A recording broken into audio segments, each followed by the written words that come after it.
welcome you all here on my channel Maths Talk. Today in this session I am going to start a crucial chapter of class 10th which is triangles. This is very important chapter and students always face many difficulties in this chapter. Actually CBSE has removed some portion of this chapter. I will tell you which portion of this chapter has been removed by CBSE. So stay tuned with this video. Keep watching this video till the end, and whatever problem you are facing in this video, just do comments. I will definitely reply. Clear? So without taking any moments, let's start.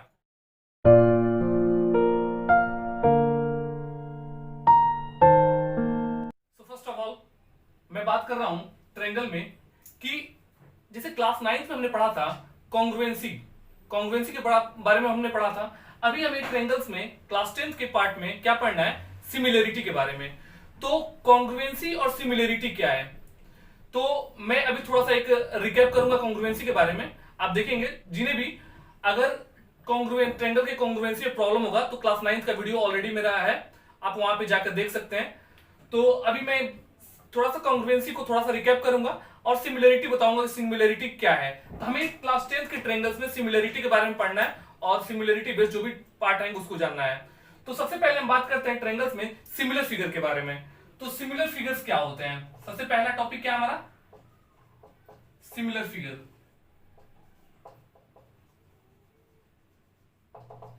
Similar figures के बारे में आप क्या जानते हैं. Similar figure का मतलब होता है कि एक समान. सिमिलर का मतलब क्या समझ रहे हैं, एक समान. यानी ये दोनों मार्कर क्या है, सिमिलर है. थोड़ा सा कलर डिफरेंट है, क्या ये ब्लैक है और ये रेड है, लेकिन ये दोनों ही मार्कर है, यानी ये सिमिलर है. कहने का सेंस ये है कि कोई भी दो फिगर को सिमिलर फिगर कह सकते हैं अगर उनका शेप सेम हो, साइज डिफरेंट हो सकता है. क्या मैंने बोला, two figures are said to be a similar figure if their shape are same. जैसे कि आप देखेंगे यहां पे एक मैंने यहां पे सर्कल बनाया, सपोज इसका रेडियस मैंने दिया 2 सेंटीमीटर. एक सर्कल मैंने यहां बनाया और इसका रेडियस मैंने दिया 1 सेंटीमीटर. ये दोनों ही क्या है, सर्कल है. तो दोनों सर्कल क्या है, सिमिलर है. दोनों है, दोनों सिमिलर है क्योंकि दोनों ही सर्कल है. साइज क्या डिफरेंट हो सकता है लेकिन शेप सेम होना चाहिए. कभी भी हम ऐसा नहीं कह सकते हैं सपोज मैंने एक सर्कल बना दिया, एक ट्रायंगल बना दिया, इसमें सिमिलरिटी पॉसिबल है, बिल्कुल नहीं, क्योंकि दोनों शेप ही डिफरेंट है. एक सर्कल है तो एक ट्रायंगल है. बात आ रही समझ में. तो कभी भी सिमिलरिटी जो लागू होता है सेम फिगर के लिए लागू होता है, यानी दोनों का शेप अगर सेम हो, साइज डिफरेंट हो सकता है, डजंट मैटर, लेकिन शेप सेम होना चाहिए. Is it clear. तो ये रहा सिमिलरिटी के बारे में. सिमिलरिटी को डिनोट हम ऐसे करते हैं, ये सिंबल है सिमिलर को डिनोट करने का कि कोई दो फिगर सिमिलर कैसे होते हैं, तो इस सिंबल से हम डिनोट कर सकते हैं. क्लियर. अब बात करते हैं कि कॉन्ग्रुएंसी इससे कैसे रिलेट करता है. तो आप देखेंगे कॉन्ग्रुएंसी में हमने क्या पढ़ा था कि कोई भी दो फिगर कॉन्ग्रुएंट फिगर कहलाता है अगर उसका शेप और साइज दोनों ही सेम हो. यहां पे हमने क्या देखा सिमिलरिटी में कि कोई भी दो फिगर सिमिलर फिगर होता है अगर उसका शेप सेम हो. लेकिन कॉन्ग्रुएंसी में क्या कंडीशन था कि कोई भी दो फिगर को हम कॉन्ग्रुएंट कहते हैं अगर उसका शेप और साइज दोनों ही सेम हो. तो देखेंगे यहां पे कॉन्ग्रुएंट फिगर्स में क्या होते हैं, कॉन्ग्रुएंट फिगर्स क्या होता है. कॉन्ग्रुएंट जैसे यहां सर्कल का मैंने एग्जांपल लिया, सर्कल ही लेता हूं, ये भी 2 सेंटीमीटर का है और एक और सर्कल मैंने बनाया, ये भी क्या है, इसका भी रेडियस 2 सेंटीमीटर का है. इसका मतलब दोनों ही क्या है, सर्कल है और दोनों का साइज सेम है, यानी शेप और साइज दोनों ही सेम है. इसका मतलब ये हो जाएगा कॉन्ग्रुएंट. और ये कॉन्ग्रुएंसी का साइन है, इसको हम इससे डिनोट करते हैं और सिमिलरिटी को इससे डिनोट करते हैं. क्लियर. तो आपका क्या हुआ, ये दोनों ट्रायंगल आपस में कॉन्ग्रुएंट होंगे. अभी आप एक चीज नोटिस कीजिएगा, कॉन्ग्रुएंट फिगर्स और सिमिलर फिगर में, कॉन्ग्रुएंट फिगर की डेफिनेशन से क्या हमें पता चलता है कि कोई भी दो फिगर कॉन्ग्रुएंट फिगर्स होता है अगर उसका शेप और साइज दोनों ही सेम हो. लेकिन सिमिलर फिगर में हमने क्या देखा कि कोई भी दो फिगर सिमिलर होगा अगर उसका शेप सेम हो. तो कॉन्ग्रुएंसी जो है सिमिलरिटी के सारे प्रॉपर्टीज को फॉलो कर रहा है. तो सारा प्रॉपर्टीज क्या है, उसका एक ही प्रॉपर्टी है कि उसका शेप सेम होना चाहिए, और यहाँ पे शेप और साइज दोनों ही सेम हो रहा है. इसका मतलब कह सकते हैं कि जितने भी कॉन्ग्रुएंट फिगर्स हैं वो सारे सिमिलर फिगर्स हैं. जितने भी कॉन्ग्रुएंट फिगर्स हैं वो सारे सिमिलर फिगर हैं और कोई भी सिमिलर फिगर कॉन्ग्रुएंट फिगर नहीं हो सकता. Is it clear. कोई भी कॉन्ग्रुएंट फिगर्स सॉरी, कोई भी सिमिलर फिगर कॉन्ग्रुएंट फिगर्स नहीं हो सकता, और सारे कॉन्ग्रुएंट फिगर्स जो होते हैं सिमिलर फिगर्स होते हैं। Is it clear? मैं इसको लिख देता हूं, आप इसको राइट डाउन कर लेंगे। क्या लिखेंगे हम? Any two figures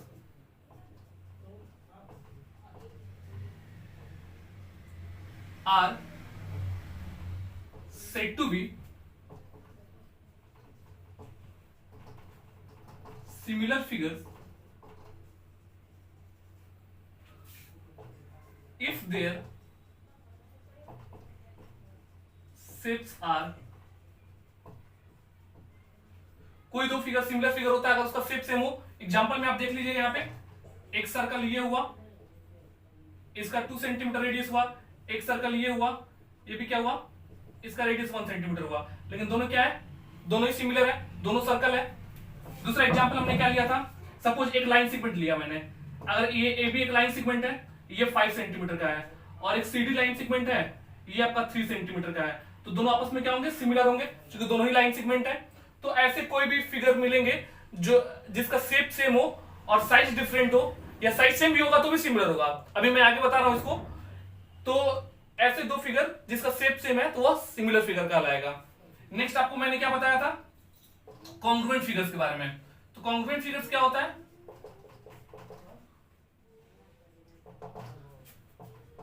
any two figures are said to be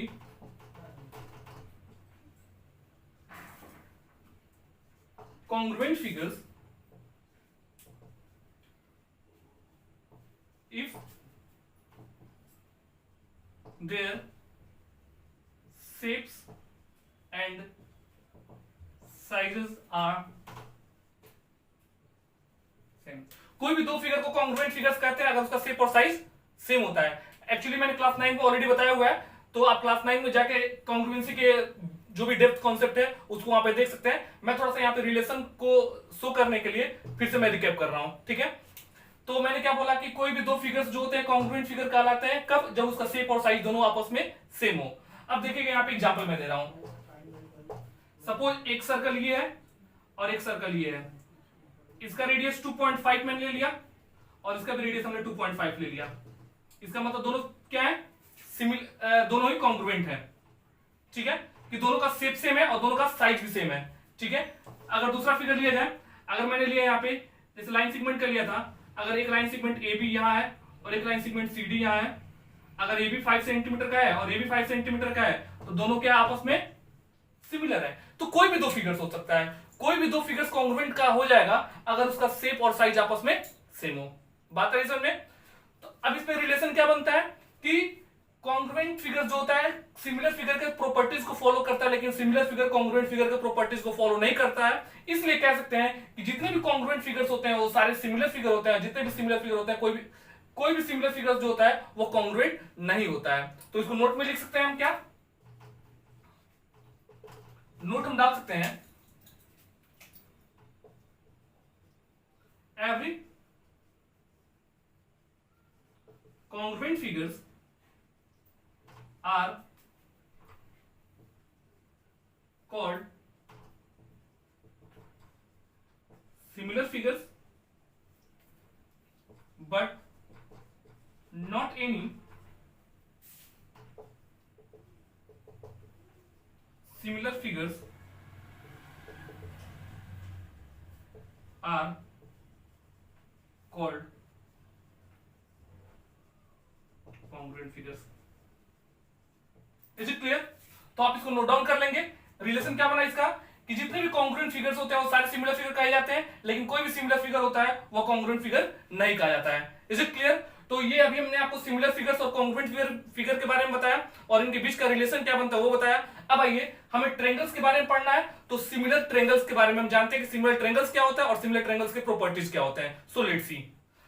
अब आइए देखते हैं कि सिमिलर ट्रायंगल्स और उसकी प्रॉपर्टीज क्या क्या हैं। Similar triangles and their properties. तो सिमिलर ट्रायंगल के बारे में जानते हैं और उसके प्रॉपर्टीज के बारे में जानते हैं। तो आप देखिएगा यहाँ पे मैं बता रहा हूं कि कोई भी दो ट्रायंगल्स सिमिलर ट्रायंगल्स होता है अगर उसके करस्पॉन्डिंग एंगल्स आपस में इक्वल हो और करस्पॉन्डिंग साइड्स प्रोपोर्शनल हो। प्रोपोर्शनल कहने का मतलब हुआ कि करस्पॉन्डिंग साइड्स का रेशियो जो होता है वो आपस में इक्वल होता है। ठीक है, तो आप क्या समझे यहां पे कि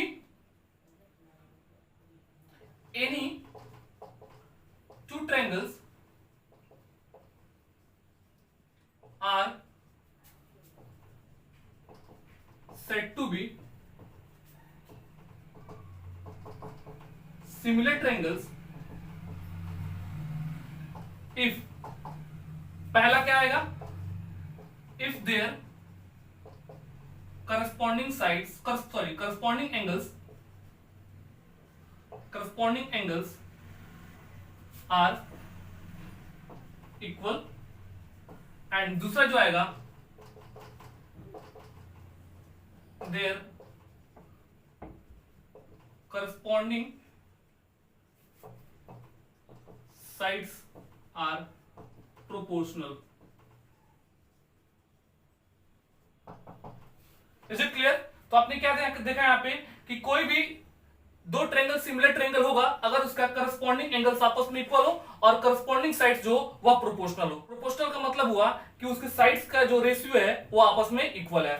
देखिए यहाँ पे डायग्राम से बता रहा हूं, सपोज एक ट्रायंगल मैंने बनाया ABC, this is triangle ABC and this is triangle DEF.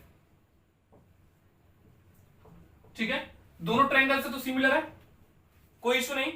अब यहां देखिएगा कि दोनों ट्रायंगल सिमिलर हैं तो इसके एंगल ए जो है एंगल डी के इक्वल है, एंगल बी जो है एंगल ई के इक्वल है, और एंगल सी जो है वह एंगल एफ के इक्वल है। Is it clear? बात आ रही समझ? मैंने क्या बोला कि ये वाला एंगल जो है, ये वाला एंगल इस वाले एंगल के इक्वल, ये वाला एंगल इसके इक्वल, और ये जो है इसके इक्वल है, कोई इशू नहीं। तो ये दोनों सिमिलर हो गए, करस्पॉन्डिंग एंगल्स आपस में इक्वल है। तो यहाँ पे पहले करस्पॉन्डिंग एंगल्स में क्या क्या लिखा सकता है, पहले वाले में हम दे सकते हैं करस्पॉन्डिंग एंगल्स कौन कौन इक्वल आ रहे हैं। एंगल ए जो है वह इक्वल आ रहा है एंगल डी के, एंगल बी जो है वह इक्वल है एंगल ई के, एंड एंगल सी जो है वह इक्वल है एंगल एफ के। पहला कंडीशन वेरीफाई हुआ। सेकंड आपका क्या बोल रहा है, सेकंड आपका है करस्पॉन्डिंग साइड्स प्रोपोर्शनल है, यानी AB by D is equal to BC by EF is equal to AC by DF। ठीक है, तो ये रहा आपका सिमिलर ट्रायंगल्स की प्रॉपर्टीज। और सिमिलर ट्रायंगल क्या होता है हमने आपको बताया। तो आपने क्या देखा यहाँ पे कि कोई भी दो ट्रायंगल सिमिलर ट्रायंगल होंगे अगर उसके करस्पॉन्डिंग एंगल्स आपस में इक्वल है और करस्पॉन्डिंग साइड्स प्रोपोर्शनल है। Is it very clear to you? अगर आपको कोई भी डाउट हो तो आप कमेंट्स करके जरूर पूछें कि किसी भी पर्टिकुलर पॉइंट पे या कहीं पे भी आपको कोई भी कंफ्यूजन हो तो डेफिनेटली आप कमेंट करें। ठीक है, और वन मोर थिंग कि न्यू कमर्स जो हमारे चैनल पे पहली बार विजिट कर रहे हैं, अगर उन्होंने मेरे चैनल को सब्सक्राइब नहीं किया है तो प्लीज चैनल सब्सक्राइब कर दें और उसको हो सके तो शेयर भी कर दें। क्लियर? सो आइए देखते हैं। अब ये तो हमारा रहा सिमिलर ट्रायंगल्स के बारे में, सिमिलर ट्रायंगल्स और उसके प्रॉपर्टीज के बारे में हमने जाना। अब आइए बहुत ही इंपॉर्टेंट थ्योरम जो होता है इस चैप्टर का, वह है BPT, that is basic proportionality theorem, या उसको थेल्स थ्योरम के नाम से जाना जाता है। आप उसको जितना स्टार मन करे उतना दे सकते हैं, as many star as you want. बहुत ही इंपॉर्टेंट है क्योंकि अक्सर उससे क्वेश्चन आते हैं, थ्योरम पूछे जाते हैं। सो बी केयरफुल और उसको पूरे अटेंशन के साथ देखेंगे। कोई भी अगर उसमें कंफ्यूजन आपको हो तो definitely once again I am telling you please do comment and ask. Clear? So let's see. आइए देखते हैं थ्योरम नंबर 1। ये मेरे लेक्चर के अकॉर्डिंग थ्योरम नंबर 1 है ट्रायंगल का, और ये एनसीईआरटी में 6.1 थ्योरम है। ठीक है, ये थ्योरम आपका कौन सा थ्योरम है? ये आपका बीपीटी या थेल्स थ्योरम। मैंने क्या बोला आपको, इस थ्योरम का जो नाम है इसको बोल सकते हैं बीपीटी, बेसिक प्रोपोर्शनलिटी थ्योरम, या इसको बोल सकते हैं थेल्स थ्योरम। कोई दिक्कत? ठीक है, अब आप चाहें तो उसको जितना स्टार मन करे आप दे सकते हैं, क्योंकि बहुत ही इंपॉर्टेंट है। तो please be careful, keep watching attentively. Clear? So let's सी। हम देखते हैं यहां पे कि मैंने थ्योरम क्या लिखा है कि इसमें यह है कि कोई एक ट्रायंगल दिया गया हो और उस ट्रायंगल में किसी साइड के पैरेलल एक लाइन ड्रॉ किया जाए जो दो अदर साइड्स को डिस्टिंक्ट पॉइंट पे इंटरसेक्ट करे, तो वह दोनों साइड को इक्वल रेशियो में डिवाइड करता है। Are you getting my point? कि यहां पे जो है if a line drawn parallel to one side of a triangle to intersect other two sides in distinct point, the other two sides are divided in the same ratio. ठीक है, कि कहने का मतलब ये हुआ, आप फिगर देखेंगे यहां पे, एक मैंने ट्रायंगल बनाया, इज इट विजिबल, दिखाई दे रहा है ये, इसका नेमिंग मैंने किया एबीसी, क्लियर। अब बोल रहा है इसमें किसी भी साइड के पैरेलल एक लाइन को ड्रॉ करना है, मैंने बीसी के पैरेलल एक लाइन यहां से ड्रॉ कर लिया, इसका नाम मैंने दे दिया डीई। डी जो है एबी और एसी को डी और ई पॉइंट पे इंटरसेक्ट कर रहा है, इज इट क्लियर। और डी किसके पैरेलल है, बीसी के पैरेलल है, तो हमें प्रूफ करना है कि ये जो डी और ई जो पॉइंट एबी और एसी को इंटरसेक्ट कर रहा है, तो यह जो इक्वल रेशियो में डिवाइडेड होगा, यानी AD by DB is equal to A by EC होगा। Is it very clear. आइए इसको वेरीफाई करते हैं। सबसे पहला क्या होगा, गिवन में हम लिखते हैं in triangle ABC D parallel BC and D intersect AB and AC at points D and E respectively. Is it clear? बात आ रही समझ में? मैंने क्या लिखा कि ये D जो है BC की पैरेलल है और D जो है AB and AC को D और E पॉइंट पे इंटरसेक्ट कर रहा है। Is it very clear? अब इसके आगे हम क्या लिखते हैं, प्रूफ। क्या करना है हमें, टू प्रूफ में हमारा हो जाएगा, करना हमें ये है कि AD by DB is equal to AE by EC proof करना है। अब हमें करना होगा इसमें कंस्ट्रक्शन, ठीक है। तो अगर हमें रिक्वायरमेंट है किसी चीज को कंस्ट्रक्ट करके प्रूफ करने के लिए तो हम कंस्ट्रक्शन करेंगे। तो आइए इसमें कंस्ट्रक्शन क्या करेंगे, कंस्ट्रक्शन हमें करना होगा, हमने क्या किया, B से E को ज्वाइन कर दिया और C से D को ज्वाइन कर दिया। किसी को कोई दिक्कत? अब इसको ज्वाइन करने के पीछे क्या रीजन है, हमें चाहिए AD by DB is equal to AE by EC।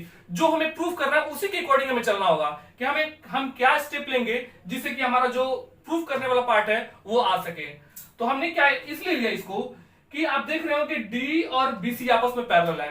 तो क्लास 9th में आपने एक थ्योरम पढ़ा होगा कि कोई दो ट्रायंगल्स अगर सेम बेस और बिटवीन द सेम पैरेलल्स पे लाई करें तो दोनों का एरिया आपस में क्या होता है, सेम होता है। If two triangles lie on the same base and between the same parallels, then their area are equal. आपने क्लास 9th में ऑलरेडी पढ़ा है। तो देखिए यहाँ पे ट्रायंगल, यहाँ पे फॉर्मेशन कौन कौन सा हो रहा है, एक ट्रायंगल बन रहा है DBC और एक बन रहा है DEC। देख रहे हो कि दोनों DE पे लाई कर रहा है और दोनों DE और BC पैरेलल पे लाई कर रहा है, के बीच में, यानी D और BC के बीच में, और ये बेस DE पे लाई कर रहा है, तो इसका एरिया आपस में क्या हो जाएगा, इक्वल हो जाएगा। बहुत अच्छे समझ में आ रही बात कि आप एक चीज यहां देखेंगे, सपोज मैंने यहां पे एक लाइन ड्रॉ किया, ठीक है, ये AB हो गया और ये CD हो गया। मैंने क्या बोला कि अगर AB और CD दोनों आपस में इक्वल है तो अगर इस पे कोई एक ट्रायंगल लाई करता है और ऐसे कोई दो ट्रायंगल इस पे लाई करता है, यानी देखिए यहाँ पे ACD और BDC का बेस क्या है, CD है, और दोनों किस पे, CD और AB पैरेलल के बीच में लाई कर रहा है, तो दोनों का आपस में एरिया क्या हो जाएगा, इक्वल हो जाएगा। Is it clear. तो यही हमें जानना है, इसी कॉन्सेप्ट का यूज करना है हमें। तो आइए देखते हैं इसको। तो हम कंस्ट्रक्शन में क्या लिखेंगे, कंस्ट्रक्शन में हमारा स्टेप होगा लिखने का, लिखेंगे join B and CD।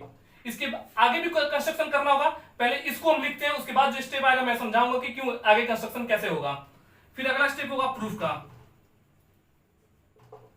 Proof में क्या लिखेंगे, ट्रायंगल DEB और ट्रायंगल DEC, यहां लिखेंगे ट्रायंगल DEB और triangle DEC, since triangle DEB and triangle DEC lie on the base DE and between the parallels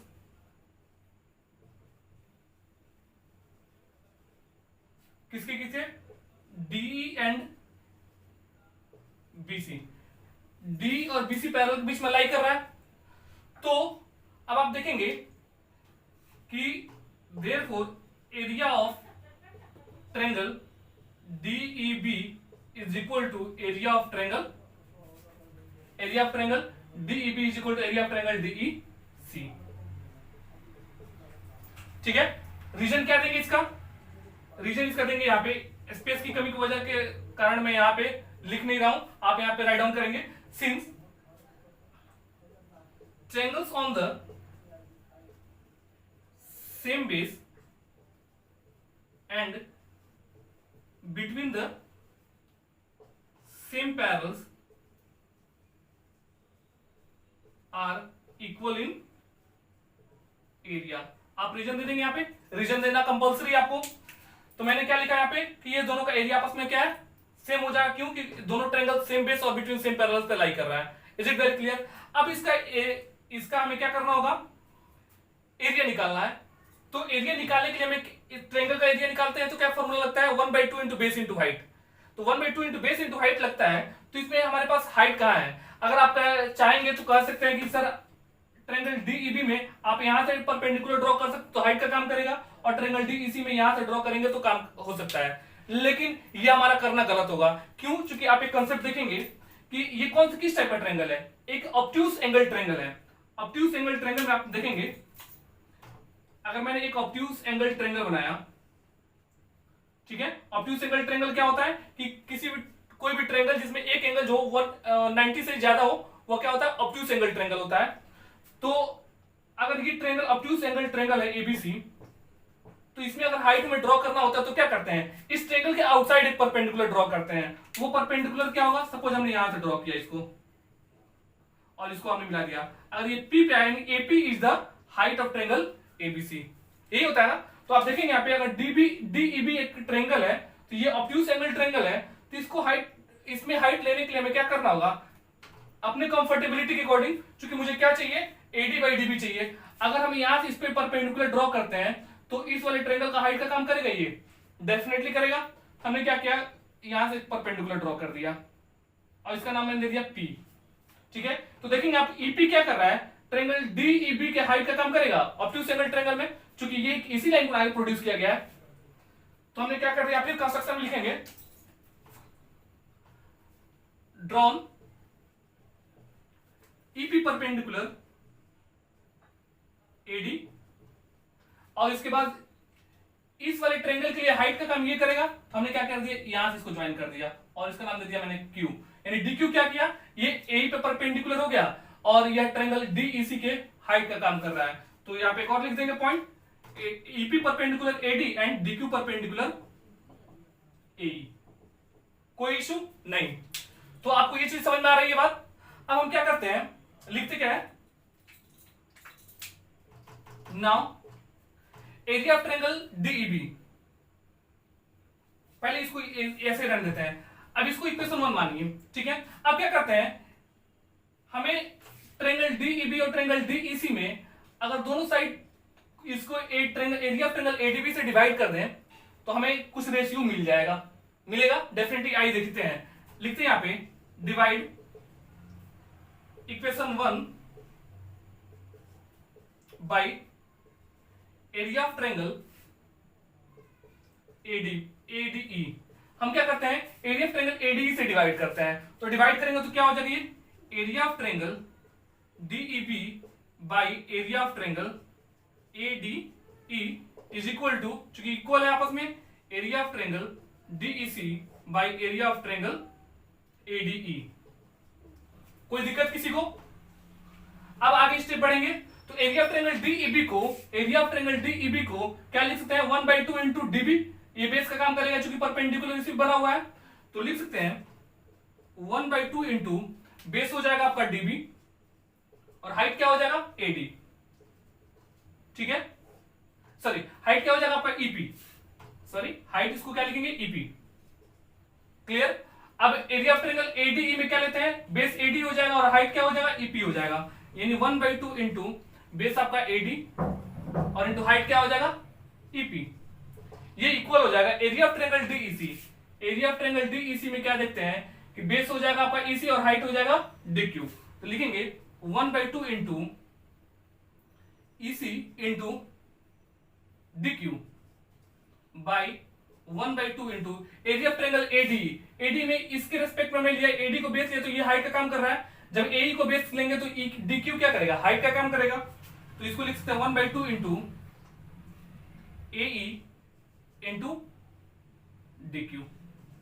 कोई दिक्कत किसी को? अब देखिए यहां से 1/2 कैंसिल हो जाएगा, ईपी कैंसिल हो जाएगा, 1/2 कैंसिल, डी क्यू कैंसिल। ठीक है, तो आपको क्या यहां पे रिजल्ट मिल रहा है, आप यहां पे देख पा रहे होंगे, मिल रहा है डीबी बाई एडी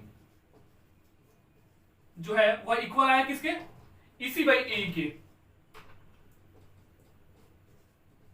आ रहा इक्वल, ये डीबी बाई एडी, यहां पे डीबी बाई एडी बचा और यहां पे ईसी बाई ए बचा। और हमें प्रूफ क्या करना है, आप देखेंगे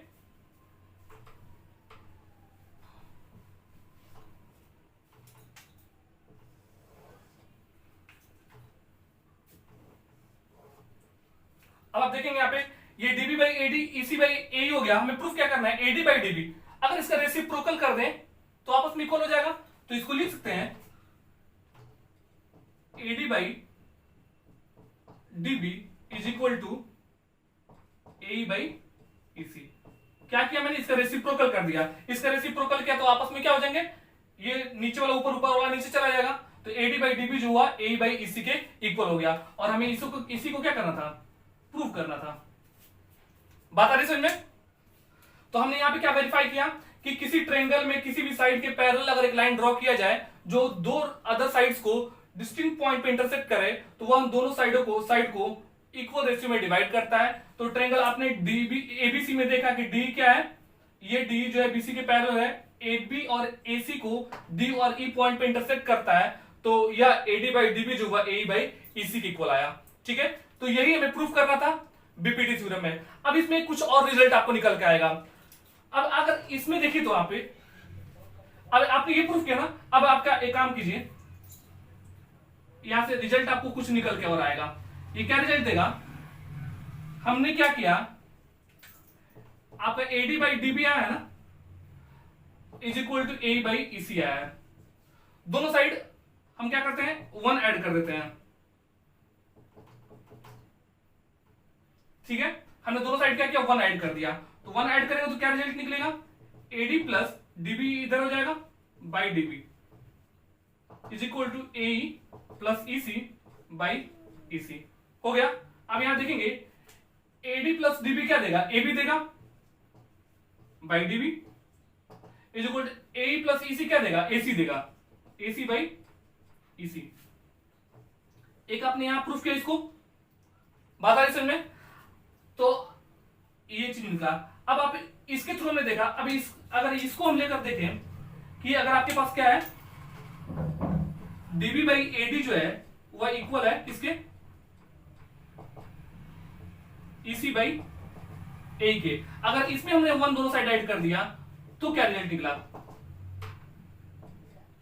इसको लिख सकते हैं DB plus AD by AD is equal to EC plus A by ए।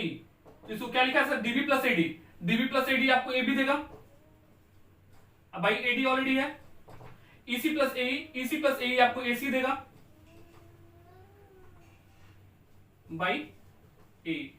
तो आपने यहां पे देखा हमने क्या क्या रिजल्ट निकाला, AD by DB is equal to A by EC. ठीक है, DB by AD is equal to EC by A. बात आ रही समझ में?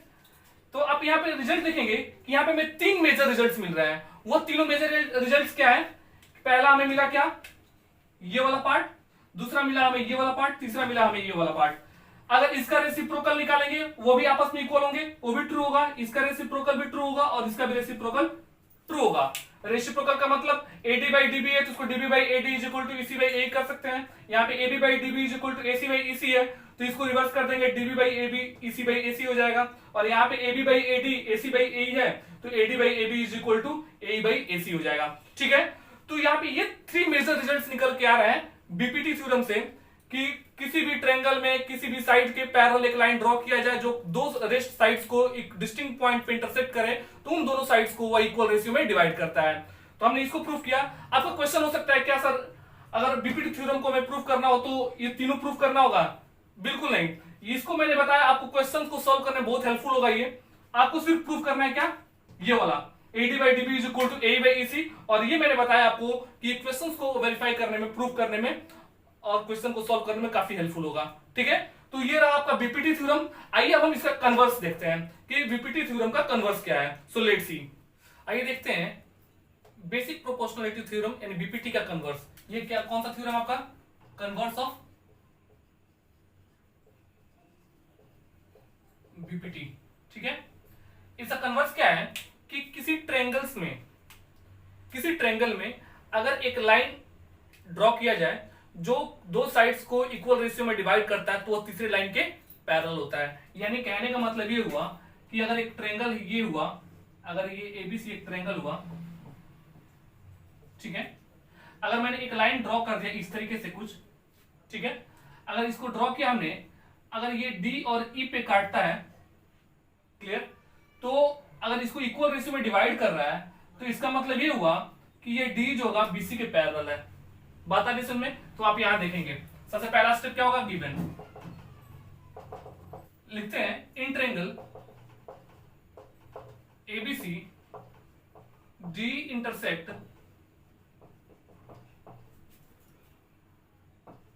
AB and AC at points D and E respectively, और इसको इस तरीके से इंटरसेक्ट करते हैं सच दैट क्या मिलता है, AD बाई DB जो है आपका वह इक्वल आता है AE बाई EC के। तो हमें प्रूफ क्या करना है, टू प्रूफ करना है DE जो है वह पैरेलल है BC के। Is it clear? अब आते हैं प्रूफ में। बेसिक प्रोपोर्शनलिटी थ्योरम हमने जो पढ़ा था उसमें क्या पढ़ा था कि कोई लाइन जो है तीसरी साइड के पैरेलल हो तो दो साइड्स को इक्वल रेशियो में डिवाइड करता है। तो उसी का कन्वर्स है कि अगर ये दो इक्वल रेशियो में डिवाइड करता है तो तीसरे का ऑटोमेटिक पैरेलल हो जाएगा। लेकिन हमें इसे प्रूव करना है। तो मान लेते हैं कि डी जो है बीसी के पैरेलल नहीं है। हमने क्या मान लिया, if possible let DE is not parallel to BC। तो जब DE BC के पैरेलल नहीं होता इसका मतलब कोई और भी लाइन होगा जो BC के पैरेलल होगा। अवश्य कोई ऐसा लाइन होता भी तो इक्वल रेशियो में डिवाइड करेगा। Then there must be another line which is parallel to BC।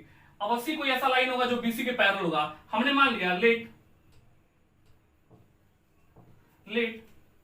DF एक लाइन है जो पैरेलल है किसके, BC के। हमने मान लिया DF एक लाइन है, इसमें हमने देखा एक DF लाइन है जो क्या है BC के पैरेलल, DF जो है BC के पैरेलल है।